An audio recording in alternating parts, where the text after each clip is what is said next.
ناظرین بریک سے پہلے ہم بات کرتے ہیں ڈاکٹر صوبیہ حقی سے ڈپریشن کے علاج کے متعلق. آئیے بات چیت کا سلسلہ آگے بڑھائیں. ڈاکٹر صاحب جیسے کہ بات ہو رہی تھی ڈپریشن کے علاج کے حوالے سے, اور آپ نے بتایا تھا کہ ادویات تجویز کی جاتی ہیں, اور اس کے بارے میں بتایا تھا کہ کس کس طرح سے دوائیں دی جا سکتی ہیں یا کتنی طرح کی دوائیں اب آ چکی ہیں. میں آپ سے یہ جاننا چاہوں گا کہ اس کے علاوہ اور سائیڈ ایفیکٹس میں کیا کیا چیزیں سامنے آ سکتی ہیں ان دواؤں کے, اور عموماً علاج کتنے عرصے کے لیے تجویز کیا جاتا ہے؟ جہاں تک ڈاکٹر اکرام سائیڈ افیکٹس کی بات ہے تو کوئی بھی دوائی افیکٹ اس وقت تک نہیں دیتی جب تک سائیڈ افیکٹ نہ دے.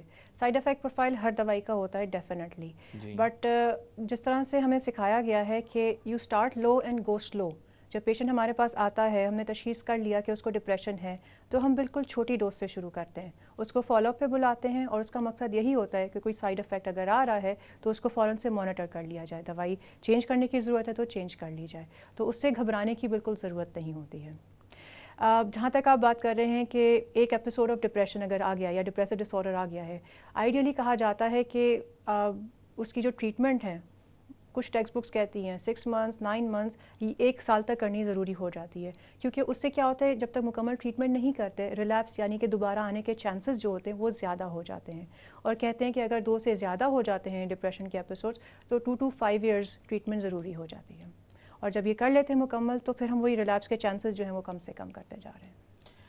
ڈاکٹر صاحب, انٹریٹڈ کیسز کے حوالے سے میں ایک چیز جاننا چاہوں گا کہ بہت سارے لوگ جب ان کو زندگی میں مزہ نہیں آنے لگتا تو وہ مزے کی تلاش میں نکل پڑتے ہیں. کچھ لوگ خوراک میں اضافے کا شکار ہونے کی وجہ سے موٹاپے کی کمپلینٹ کرتے ہوئے نظر آتے ہیں, اور کچھ لوگ زیادہ نیند کی زیادتی کا ذکر کرتے ہوئے نظر آتے ہیں. اسی طرح سے ایک چیز اور جو بہت زیادہ نظر آتی ہے وہ یہ ہے کہ نشہ آور ادویات اگر کہیں سے بھی ایکسس میں ہوں تو ان کا استعمال شروع کیا جا چکا ہوتا ہے, چاہے نارکوٹک کیٹیگری کی بات کر لیں چاہے آپ دوسری چیزوں کی بات کر لیں.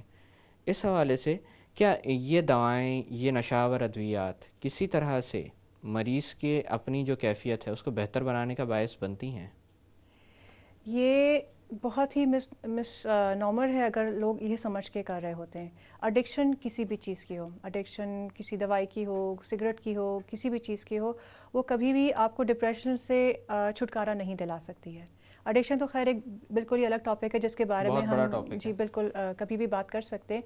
بٹ انیشلی یا جو برین چینجز وغیرہ جو ہمیں بتاتی ہیں وہ یہ ہے کہ انیشلی ضرور ایلیشن آ جاتی ہے, انیشلی ضرور ہیپی فیلنگ آ جاتی ہے, کیونکہ وہ برین کا کچھ خاص سسٹم ہے جس کو ریوارڈ سسٹم کہتے ہیں, وہاں پہ جا کے کام کرتی ہیں.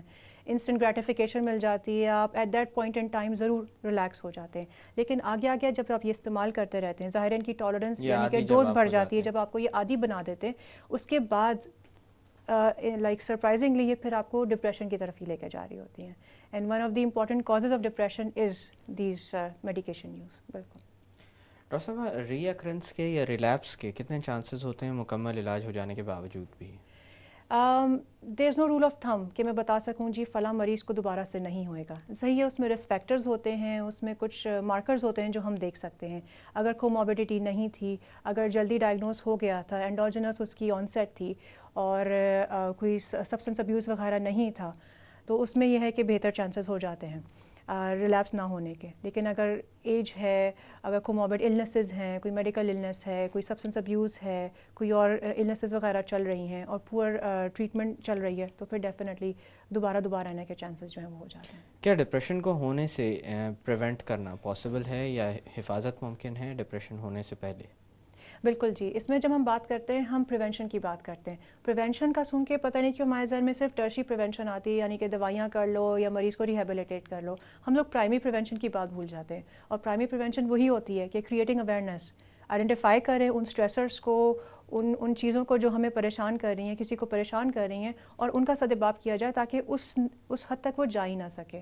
تو اس میں جیسے یہ آج کا پلیٹ فارم ہے, بالکل اس طرح کی چیزیں ہوں کہ اویئرنیس کی جائے, لوگوں کو ایجوکیٹ کیا جائے, اپنے بارے میں جانیں, ان علامات کے بارے میں جانیں. اگر 1-2 علامات بھی نظر آ رہی ہیں تو ضرور جا کے ہیلپ سیک کریں تاکہ اس کو مزید سیویئر ہونے سے بچایا جا سکے. ڈاکٹر صاحب, تھوڑی سی بات میں ڈپریشن کے جو اختتام ہوتا ہے یا جو پیچیدگی عموماً سامنے آتی ہے at the end of depression, اس کے بارے میں کرنا چاہوں گا کہ سوسائڈ ایک بہت ہی میرے خیال سے ایکسٹریم اسٹیپ ہوتا ہے جو آپ اپنی زندگی میں لے سکتے ہیں. سوسائڈ کہا جاتا ہے کہ ڈپریشن کے ساتھ اس کا براہ راست بہت گہرا تعلق ہے. اور بھی ایسے کوئی نفسیاتی مسائل ہیں جن کے ساتھ سوسائڈ کا تعلق ہو, اور کیا سوسائڈ ہونے سے پہلے آپ کو کوئی علامات مل سکتی ہیں؟ آپ نے بالکل صحیح کہا ہے، سوسائڈ کا اور ڈپریشن کا کافی گہرا تعلق ہے. سوسائڈ جو پوسٹ مارٹم اوٹوپسیز کیے جاتے ہیں، جب ہسٹری لی جاتی ہے تو پتہ چلتا ہے کہ میجورٹی آف دا پیپل جنہوں نے سوسائڈ کمٹ کی تھی وہ زیادہ تر ڈپریس پائے گئے تھے. ڈپریسو ڈس آرڈر میں کہتے ہیں کہ تقریباً 12 سے 18% لوگ جو ہوتے ہیں وہ سوسائڈ کرتے ہوتے ہیں. بالکل، لیکن اس کا یہ مطلب نہیں ہے کہ باقی مینٹل النیسز میں ایسا نہیں ہوتا. ہم اسکیزوفرینیا میں بھی دیکھتے ہیں سوسائڈ ہو جاتی ہے، ہم مینک اسٹیج میں بھی دیکھ رہے ہوتے ہیں سوسائڈ ہو جاتی ہے، ہم سبسٹنس ابیوز میں بھی دیکھ رہے ہوتے ہیں. کچھ کنڈیشنز ہوتی ہیں، آرگینک برین ڈس آرڈر وغیرہ ہو گیا، ایسوشیٹڈ ہو گئیں. اور اس کے علاوہ کچھ کوموربڈ میڈیکل کنڈیشنز ہیں. ظاہر ہے جب کوئی اللہ معاف کرے نہ ٹھیک ہونے والی بیماری کسی کو ہو جاتی ہے، HIV ہو گیا، ایڈس ہو گیا، اس میں بھی ہم سوسائڈ وغیرہ دیکھ رہے ہوتے ہیں. بالکل. رہی بات سوسائڈ کے، آپ کہہ رہے ہیں کہ کیفیت کیا ہوتی ہے، اس سے پہلے ضرور جو کولیٹرل انفارمیشن ہوتی ہے، جو گھر والے ہو گئے، دوست رشتہ دار ہو گئے، یا کام پہ جو کالیگز وغیرہ ہیں، وہ ضرور اس انسان میں کچھ تبدیلی نوٹ کر رہے ہوتے ہیں. تبدیلی اس کے بیہیویئر میں بھی ہوتی ہے، تبدیلی اس کے روزمرہ کے کام کاج میں بھی ہوتی ہے. جی. اگر ہم ڈپریشن کی بات کریں تو ظاہر ہے پھر ڈپریشن میں ہے تو وہ پھر کام کاج میں بھی صحیح نہیں آ رہا ہوگا، ایبسنٹ ہو رہا ہوگا، نیند میں، کھانے میں، اس کے یہ زندگی میں لاپرواہی کا مظاہرہ ہو جی رہا ہوگا. بالکل یہ ہو رہا ہوگا. بالکل اس میں چینجز آ رہے ہوں. ڈاکٹر صاحب اسی طرح سے سوسائڈ کے ساتھ ڈیلیبریٹ سیلف ہارم کی بھی بات ہوتی ہے، جس کے اندر لوگ سوسائڈ کرنے کی کوشش تو کرتے ہیں لیکن مکمل طور پر کر نہیں پاتے، یا شاید وہ اپنی بات منوانے کے لیے اس طرح کر رہے ہوتے ہیں. اس حوالے سے پوچھنا چاہوں گا، ان دونوں چیزوں میں کوئی فرق ہے؟ بائی ڈیفینیشن جی، سوسائڈ جب کہتے ہیں، سوسائڈ کی انٹینشن ہی ہوتی ہے کہ اپنی زندگی ختم کرنا، کہ وشنگ ٹو ڈائی ہے. اس نے بندے نے اپنے آپ کو ہارم یہ کیا ہے کہ مجھے مر جانا ہے. ڈیلیبریٹ سیلف ہارم کی جب آپ بات کرتے ہیں، ضرور اس میں تھوڑی سی کانٹروورسیز ہیں کہ وہ اٹینشن سیکنگ کے لیے ہو رہا ہوتا ہے یا وہ سیلف ہارم کے لیے ہو رہا ہوتا ہے. اور اس میں ہو سکتا ہے کہ اس انسان کی مرنے کی خواہش نہ ہو، اپنی بات منوانے کی خواہش بھی ہو. لیکن اس میں کیا ہو جاتا ہے کہ جی میتھڈ کا فرق آ جاتا ہے. ڈیلیبریٹ سیلف ہارم میں آپ وائلنٹ میتھڈس نہیں دیکھیں گے. سوسائڈ میں تو آپ دیکھیں گے کہ زیادہ تر جی وہ اپنے آپ کو ہینگ کر لیا یا گن کا استعمال کر لیا. ڈیلیبریٹ سیلف ہارم وغیرہ کی آپ جب بات کریں تو وہ رسٹ سلیش کر کے کچھ کر لیا یا انگلی سے چھری سے کچھ کر لیا، وہ زیادہ چیزیں آپ دیکھ رہے ہوتے ہیں کہ پیریفریز پہ وونڈز وغیرہ آپ زیادہ دیکھ رہے ہوتے ہیں. ڈاکٹر صاحب اسی طرح سے ٹرمینل ایلنیسز بھی بہت عام ہیں. لوگ شکار ہو چکے ہوتے ہیں، ان کو معلوم ہوتا ہے کہ ان کے پاس اب زیادہ وقت نہیں ہے، یا کوئی بہت ہی مہنگا علاج کروانا ہے جس کے لیے ان کے پاس سفیشینٹ اماؤنٹ آف فائنینسز نہیں ہے. تو اس حوالے سے میں جاننا چاہوں گا، ان کے ساتھ بھی کوئی تعلق ہے سوسائڈ کا یا ڈپریشن کا؟ انفارچونیٹلی یہ شاید ہمارے ڈیولپنگ ورلڈس کا بھی المیہ ہے کہ ہمارے پاس میڈیکل کے لیے، عوام کے لیے اتنے ریسورسز نہیں ہوتے. تو ظاہر ہے خدا نہ خاصہ ٹرمینل النس ہو جائے یا کوئی ایسی بیماری ہو جائے جس میں for example even blood cancers وغیرہ ہیں جس میں ٹرانسفیوژن کرانی ہے یا اس طرح کے خرچے ہیں، وہ کرنا مشکل ہو جاتا ہے. اور وہ انسان بھی اپنے آپ کو برڈن محسوس کر رہا ہوتا ہے اپنے آپ پہ، اپنے کیئر گیورس پہ. اس کے ساتھ ساتھ جی جب ہم نے بات کی تھی ڈپریشن کی، ڈپریشن کا تناسب ان النسز میں بہت زیادہ ہے.